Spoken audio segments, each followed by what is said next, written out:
भाजपा और कांग्रेस के बीच आज भी संसद में जमकर वार पलटवार हुआ। विपक्षी सांसदों ने सदन परिसर में संविधान की कॉपी लेकर विरोध प्रदर्शन किया। वहीं बीजेपी और एनडीए सांसदों ने नोटों की गड्डी मिलने के मामले पर जमकर हंगामा किया। भाजपा ने राहुल गांधी पर उच्च दर्जे का गद्दार होने का आरोप लगाया, जहां पर कांग्रेस ने राहुल गांधी पर हमले की निंदा की। इस सिलसिले में हमारी संवाददाता सौम्या मिश्रा ने कांग्रेस की राष्ट्रीय प्रवक्ता रागिनी नायक से खास बातचीत की। इस वक्त हमारे साथ कांग्रेस की नेशनल प्रवक्ता रागिनी नायक जी है। मैम, किस तरह से देखती हैं जिस तरह से संबित पात्रा ने राहुल गांधी को फॉरेन के जो एजेंडाज हैं उनके साथ हाथ मिलाने को लेकर बात? देखिए, भारतीय जनता पार्टी के प्रवक्ता, नेता और भारतीय जनता पार्टी के सारे सरकारें, मुझे लगता है आज एक बहुत ही दुराभाव से ग्रसित हैं। और वो इसलिए भी क्योंकि इनके खुद के डीएनए में देशद्रोह है। इनके पुरखे अंग्रेजों के आगे नाक रगड़ते थे, माफीनामे लिखते थे और अंग्रेजों की पेंशन पे जीते थे क्योंकि उनके मुखबिर थे। इनके पुरखे संविधान की प्रतियां जलाते थे और मनुस्मृति को भारत का संविधान बनाने की बात करते थे। ये देशद्रोही लोग हैं। 52 साल तक तिरंगा झंडा इन्होंने फहराया नहीं।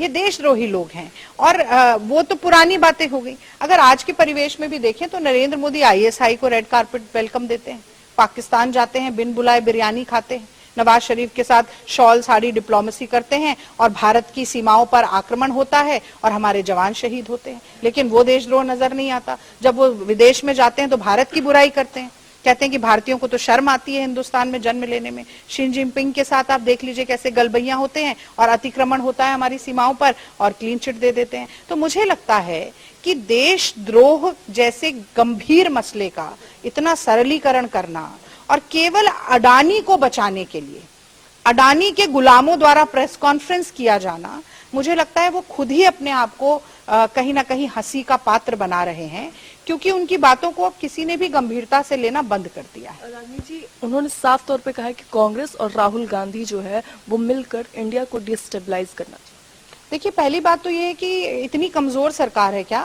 कि कभी हर कोई डिस्टेबलाइज कर सकता है? किसान आंदोलन करता है तो वो अंतरराष्ट्रीय साजिश है डिस्टेबलाइज करने के लिए।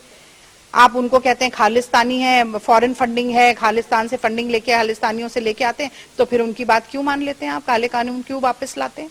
तो ये दोहरा मापदंड तो भारतीय जनता पार्टी और मोदी सरकार खुद दिखा रही है। अगर सोनम वांगचुक आते हैं, वो अंतरराष्ट्रीय साजिश का हिस्सा है, तो उनको डिटेन कर लो। मणिपुर जल रहा है, हम वहां नहीं जाएंगे क्योंकि वहां अंतरराष्ट्रीय साजिश चल रही है। इतनी साजिशें चल रही हैं तो मोदी जी आप इस्तीफा दीजिए और अमित शाह जी आप इस्तीफा दीजिए। आप काहे होम मिनिस्टर बन के बैठे हैं? और राहुल गांधी जी के ऊपर आप आरोप लगा रहे हैं सिर्फ इसलिए क्योंकि आप डर रहे हैं राहुल गांधी जी से। क्योंकि राहुल गांधी संविधान को हाथ में लेकर कहते हैं कि मैं गांधी के सपने को पूरा करूंगा, अंतिम व्यक्ति के आंसू पोंछूंगा। वो जातिगत जनगणना पर आपके घुटने टिकवाने का काम करते हैं कि दलितों को, पिछड़ों को उनके अधिकार मिले। वो मजदूरों के साथ, बढ़ई के साथ, मोची के साथ, मैकेनिक के साथ, ड्राइवर के साथ, मछुआरे के साथ खड़े होते हैं, देश की जनता के साथ खड़े हैं। और सबसे बड़ी बात, जो इनका ट्राइड एंड टेस्टेड फॉर्मूला है कि बांटो और राज करो। आज मैंने ये भी कहा कि देश का सबसे बड़ा टुकड़े टुकड़े गैंग कोई अगर है तो वो भारतीय जनता पार्टी और संघ है। तो इनका सांप्रदायिक एजेंडा जो है उसको तार तार करने का काम राहुल गांधी कर रहे हैं। तो मुझे लगता है जड़ पर जो राहुल गांधी चोट कर रहे हैं ना, संघ की विचारधारा की, कि बांटो और राज करो, मोहब्बत की दुकान नफरत के बाजार में खोलने का, उससे बहुत घबराए और बिलबिलाए हुए हैं। पर मुझे ऐसा लगता है कि चाहे वो अडानी स्कैम हो, चाहे महंगाई हो, चाहे जीडीपी हो, चाहे महिलाओं की सुरक्षा हो, चाहे नौकरी हो, कांग्रेस पार्टी और राहुल गांधी लगातार इस पर सवाल पूछेंगे। उनको कितना भी दमनकारी नीति उनके खिलाफ अपनाई जाए या किसी भी तरीके के अनर्गल आरोप लगाने की कोशिश की जाए, ना हम डरे हैं, ना डरेंगे, ना झुकेंगे। एक बार फिर से किसान जो है वो दिल्ली कूच करने जा रहे हैं।